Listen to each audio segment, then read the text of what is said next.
Por que algumas pessoas se esforçam tanto e não têm resultado, enquanto outras se esforçam de maneira moderada ou até pouca e têm mais resultado?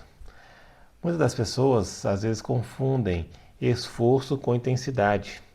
E intensidade é um dos pilares fundamentais para o resultado do treinamento. Só que as pessoas acabam confundindo isso com esforço e às vezes não ajustam de maneira adequada. Então, nesse vídeo eu quero discutir um pouco mais sobre a intensidade. O que é de fato a intensidade, por que ela é importante, qual que seria a intensidade ideal de um treinamento, como que a gente ajusta esta intensidade tanto num treino de musculação quanto num treino de calistenia. E aí dentro do treinamento de calistenia eu vou te passar aí as 5 formas principais de ajuste de intensidade. Então vamos começar do começo. O que é a intensidade? A intensidade no treinamento esportivo nada mais é do que a carga em si. Então, ela geralmente é padronizada, ela é calculada em percentual do RM, ou percentual da sua repetição máxima. Então, vamos supor que você vai fazer o supino e o máximo de peso que você consegue levantar para fazer uma repetição de supino seja 100 quilos. Então, 100 quilos seria 100% do seu RM. Então, quando um treinamento prescreve treinar com 60% do RM, seria então treinar com 60 quilos no total. Para 100 quilos você consegue fazer uma repetição, só que você vai trabalhar dentro de um determinado percentual de RM determinado de acordo com seus objetivos. Então vamos supor que determinado objetivo ali você vai treinar com 60% do seu RM. Então você vai colocar ali 60 quilos. Basicamente isso que é o RM.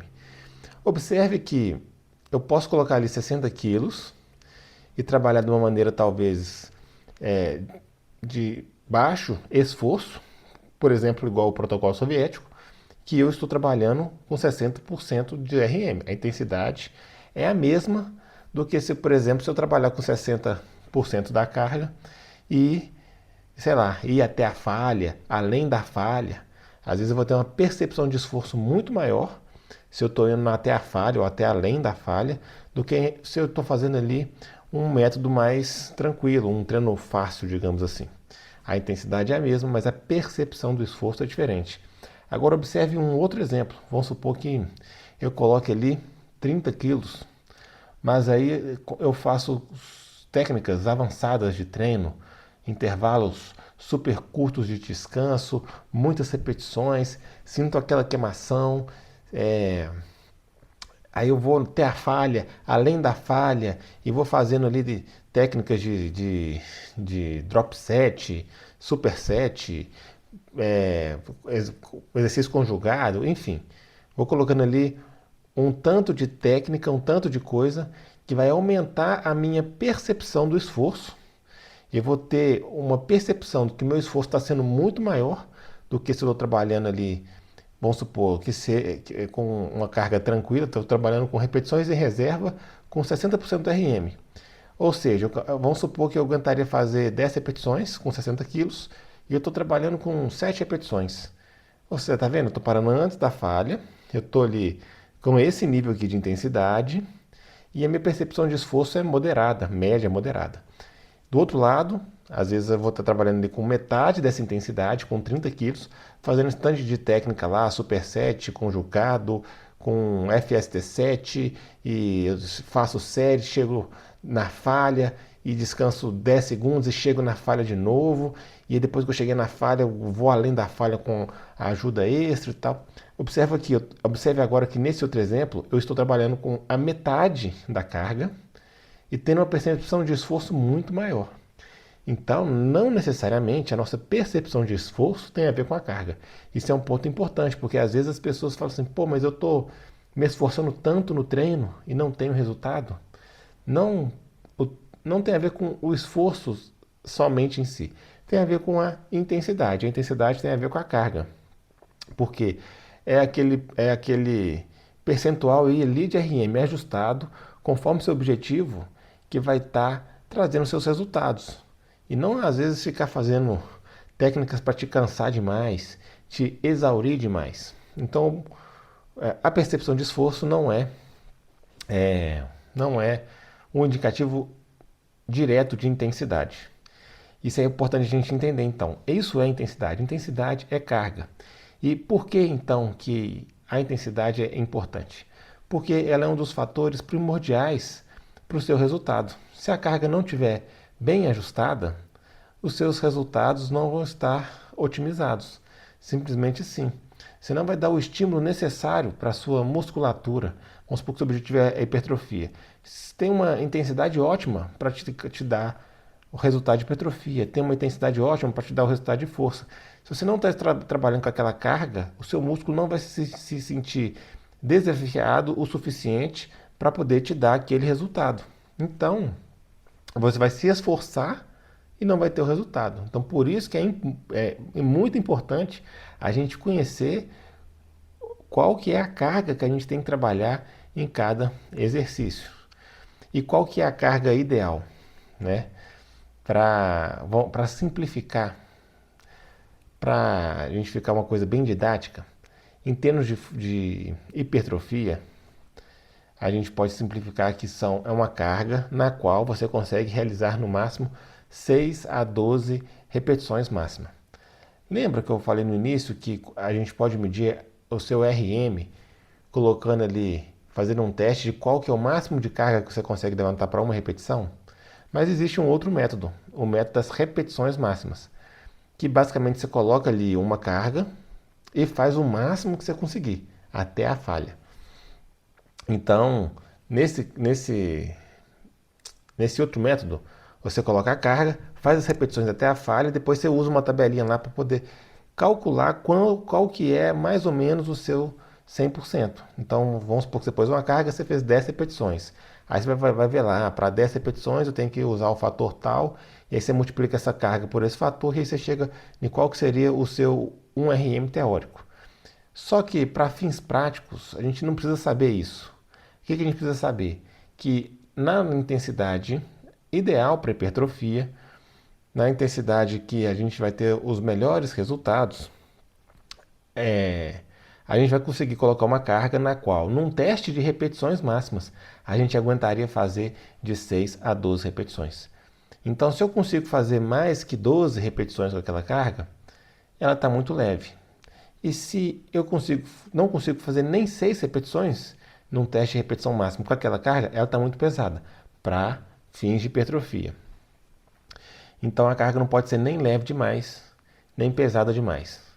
Quando ela é muito pesada, ela até tem uma boa tensão mecânica e consegue estimular bem sua musculatura, porém você não consegue acumular muito volume numa carga muito alta. E com a carga muito leve, você acaba não conseguindo estimular tanto a sua hipertrofia. Estudos mostram que cargas leves de 30% de RM são capazes de gerar hipertrofia também, só que aí você tem que treinar próximo à falha.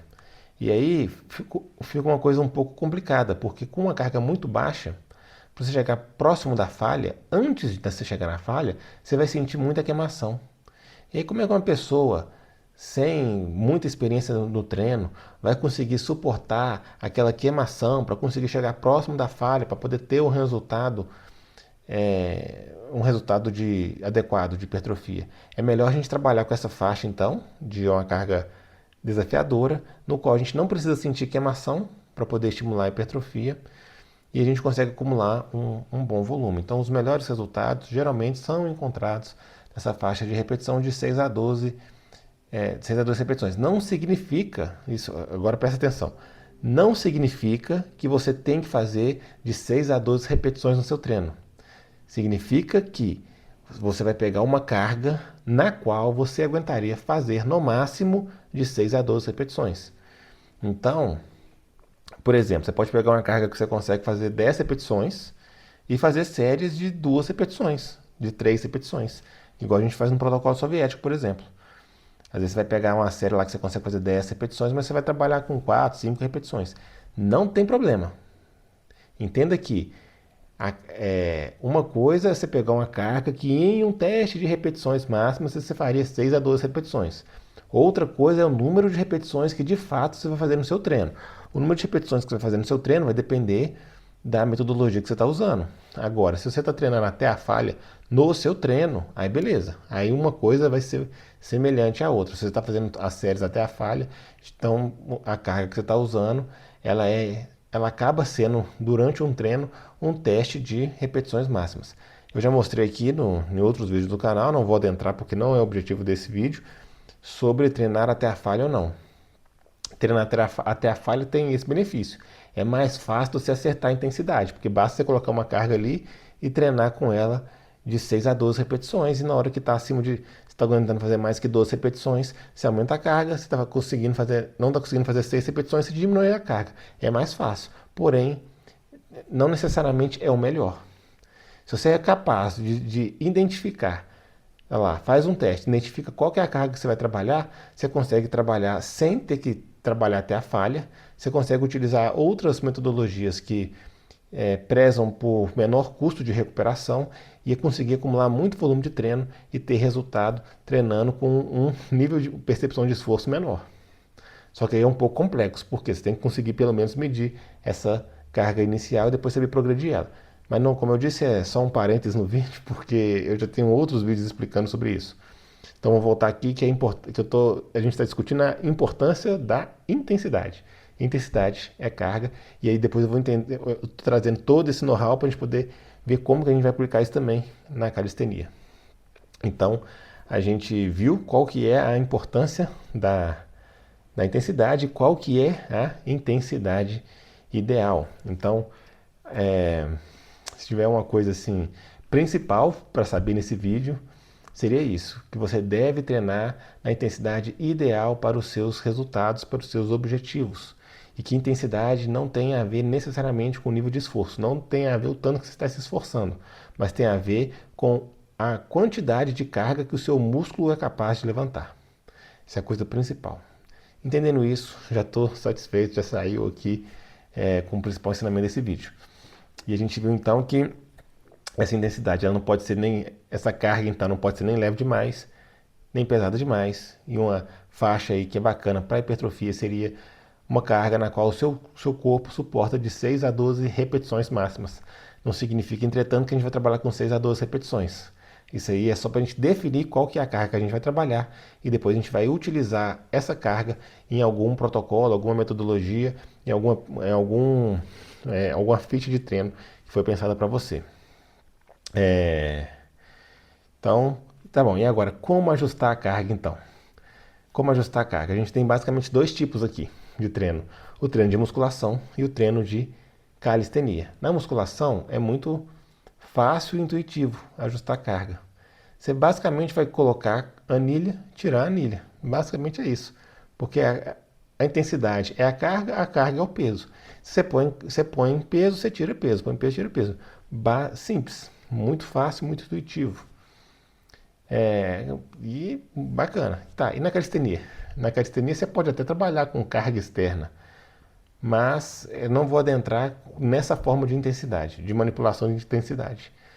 Vou te mostrar aqui outras 5 formas da gente manipular a intensidade na academia, porque eu não posso simplesmente pôr peso e tirar peso.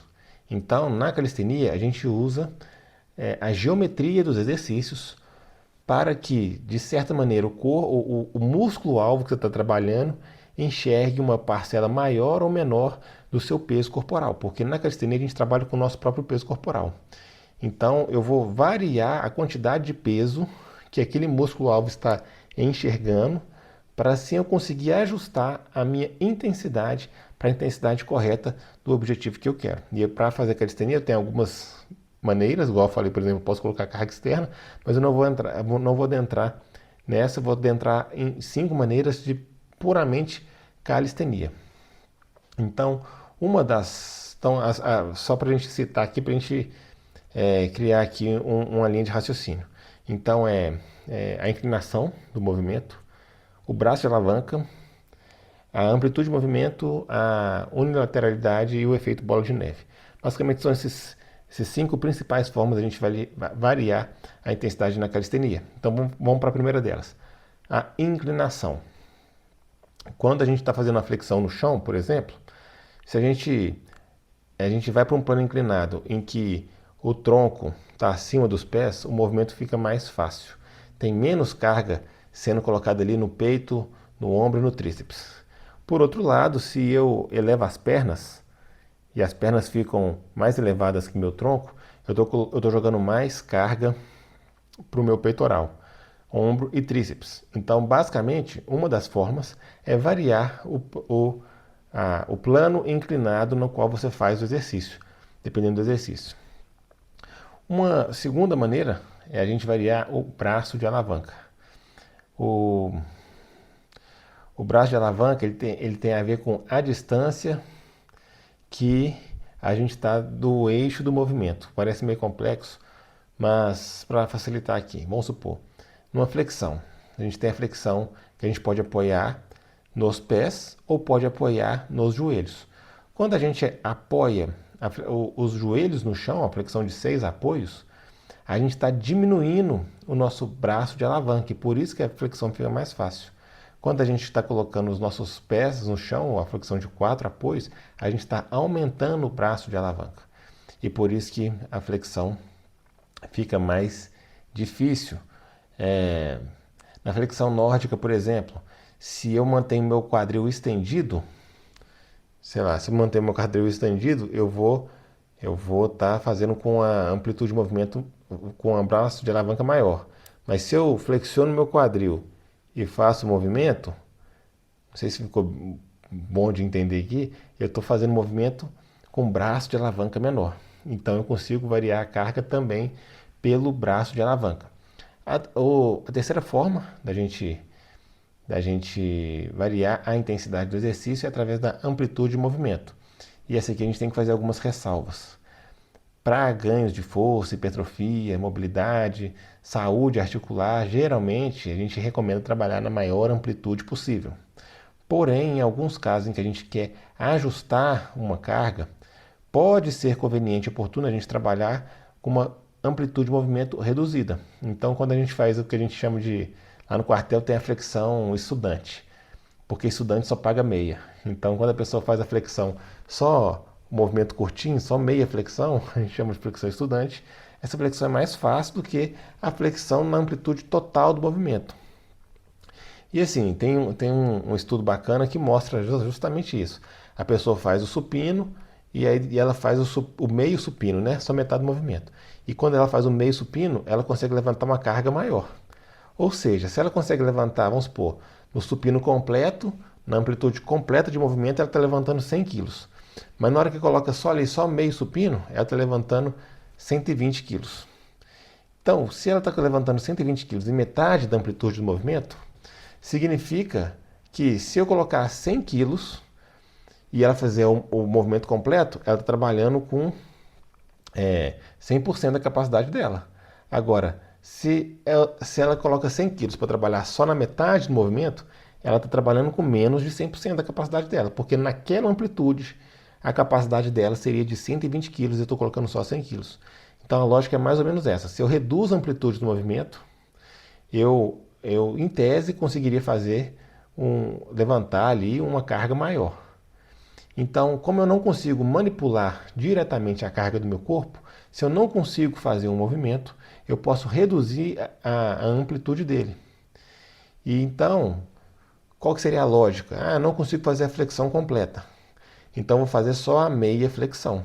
Aí eu consigo. É uma possibilidade de ajuste de intensidade. Como eu disse, tem que ser muito bem colocado uma amplitude reduzida de movimento. Por quê? Se você treina só com meia flexão, você não consegue desenvolver força na parte ali na parte final ali do movimento. Você fica desenvolvendo força só da metade para cima, da metade para baixo você não desenvolve. E aí talvez você nunca consiga alcançar aquela amplitude. Então é uma forma de variar, mas é uma forma que tem que ser utilizada com parcimônia, com bastante inteligência, e na maioria dos casos não é indicada. Mas eu estou trazendo aqui para saber que existe, porque pode ser que, dependendo do caso específico, em alguns casos ela é interessante de ser utilizada. Deixa eu ver aqui. A próxima forma de variar a intensidade do exercício é unilateralidade. O que significa isso? Se eu estou fazendo flexão com duas mãos e eu passo a fazer flexão com uma mão só, antes a carga que estava dividida em duas mãos, agora está em uma mão só. Então eu aumentei a carga na minha flexão, naquele braço. Se eu estou fazendo barra com os dois braços e passo a fazer barra com um braço só, a carga que estava dividida em dois braços, agora ela é suportada por um braço só. O agachamento, se eu fazer ele de duas pernas e passo a fazer o pistol squat, é também a mesma lógica. A carga que estava sendo distribuída em duas pernas, agora está em uma só. Só que aqui a gente também tem que ter um cuidado. Se você ver meu vídeo anterior, eu tenho uma discussão lá sobre a musculatura estabilizadora e a musculatura motora. Lá tem uma explicação mais detalhada, mas só para fazer um parênteses aqui. A musculatura que hipertrofia é a musculatura motora. Aqui é hipertrofia de maneira que a gente mais perceptível, né? É a musculatura motora. E quando a gente passa para fazer um movimento unilateral, a gente acaba criando um grande grau de instabilidade no exercício. E quando a gente causa um grande grau de instabilidade no exercício, a gente exige mais da musculatura estabilizadora. E quando a gente usa mais da musculatura estabilizadora, sobra menos força para a gente gastar com a musculatura motora. Então, não necessariamente é a melhor forma eu simplesmente passar de flexão de dois braços, por exemplo, para flexão de um braço, porque eu crio aqui uma grande instabilidade. Mas tem uma maneira de a gente contornar isso. O que é? É fazer os movimentos unilaterais apoiados. O que seria isso? Eu apoio essa minha mão aqui, ó, vamos supor, apoio ela na parede e faço a flexão aqui.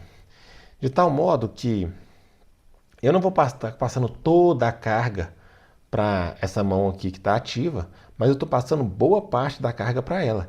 E essa aqui está equilibrando só para eu poder trazer um grau de estabilidade para o exercício e focar a minha força no movimento e não na estabilização do movimento. Não, né, não na estabilização do exercício, mas sim na parte dinâmica aqui do movimento. Então eu posso fazer isso, por exemplo, na flexão, eu coloco a minha mão na parede ou em algum apoio. Eu posso fazer isso também na barra, em vez de eu pegar a barra, apoio minha mão na parede ou seguro alguma coisa aqui, eu coloco uma corda e seguro e faço a barra com a mão. Posso fazer a mesma coisa também no pistol. Em todos os exercícios dá para usar essa lógica.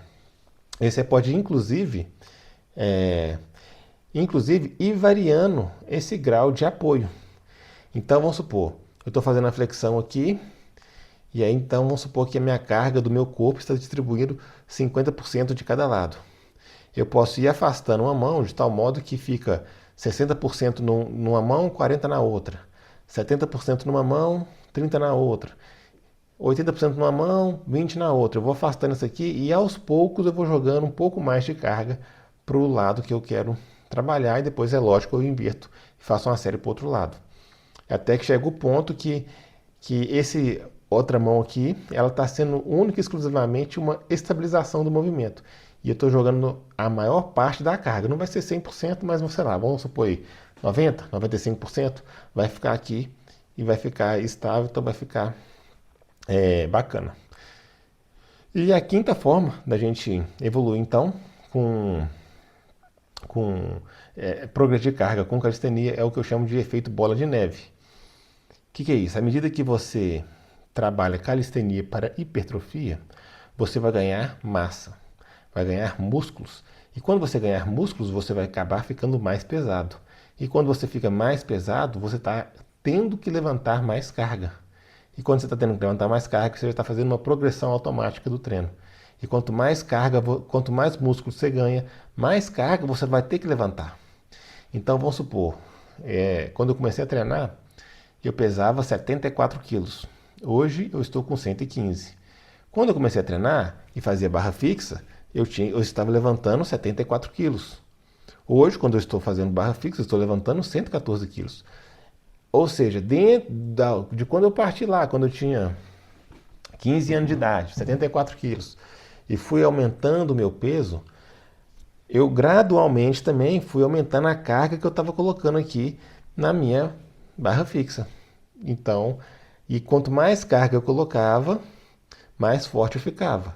E quanto mais forte eu ficava, mais hipertrofia eu tinha. Quanto mais hipertrofia eu tinha, mais quilos de músculo eu ganhava. Quanto mais quilos de músculo eu ganhava, maior era a intensidade, a carga do exercício. E isso ia num círculo virtuoso. Por isso que eu chamo de efeito bola de neve. Na barra fixa, isso é mais visível, mas acontece em todos os exercícios da calistenia, porque não necessariamente você vai levantar 100% do seu peso de todos os exercícios, mas você vai levantar um percentual dele. E se seu peso todo aumenta, o percentual do seu peso, lógico, aumenta também. Então vamos supor, na flexão eu estou levantando 65% do meu peso. Então, à medida que o seu peso vai aumentando, 65% daquele peso vai sendo também mais carga. Então, basicamente, esse é o efeito bola de neve que acontece quando a gente treina hipertrofia com calistenia. Naturalmente, à medida que a gente for ganhando peso, a gente vai aumentando a carga e a intensidade do exercício. Às vezes, por isso, inclusive, que a pessoa acha que não está progredindo, mas na verdade ela está. Porque se ela está treinando hipertrofia para calistenia, e ela está fazendo lá, sei lá, ela consegue fazer 8 barras fixas, 8 repetições. Ela treina, e aí depois de um tempo ela está nas mesmas 8 repetições. Só que às vezes no início do treinamento ela estava treinando para. Ela estava com 70 quilos, agora ela está com 75 quilos. Ou seja, na verdade a força dela aumentou, porque ela está fazendo o mesmo número de repetições com a carga maior.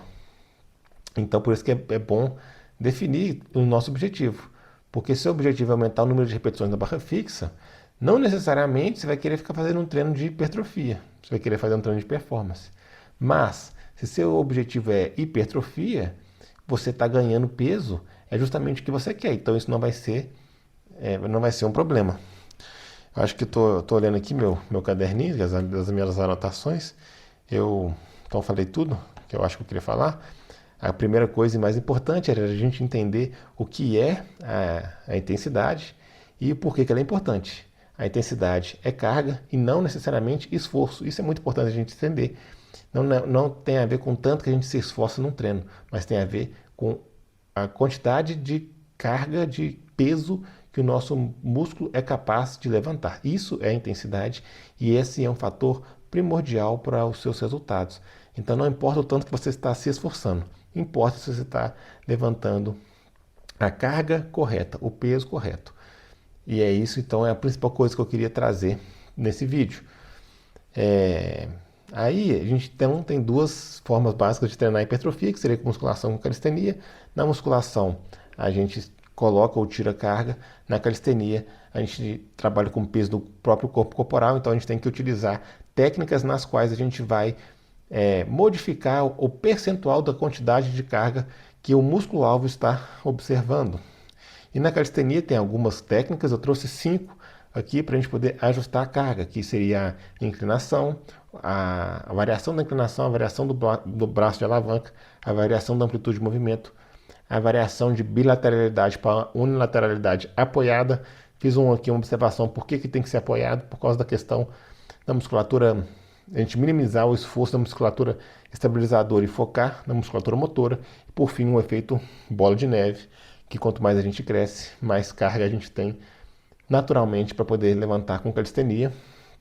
E esse foi o resumo do vídeo. Só uma coisa que eu esqueci de falar. Então, como é que você vai fazer na calistenia? Você vai fazer o teste lá de suas repetições máximas. Vamos supor que vou trabalhar com flexão. Aí eu fiz flexão lá e vi que eu estou conseguindo fazer 15 flexões. Então, se eu quero ajustar essa minha carga da flexão, o que eu posso fazer? Eu posso, por exemplo, inclinar essa flexão.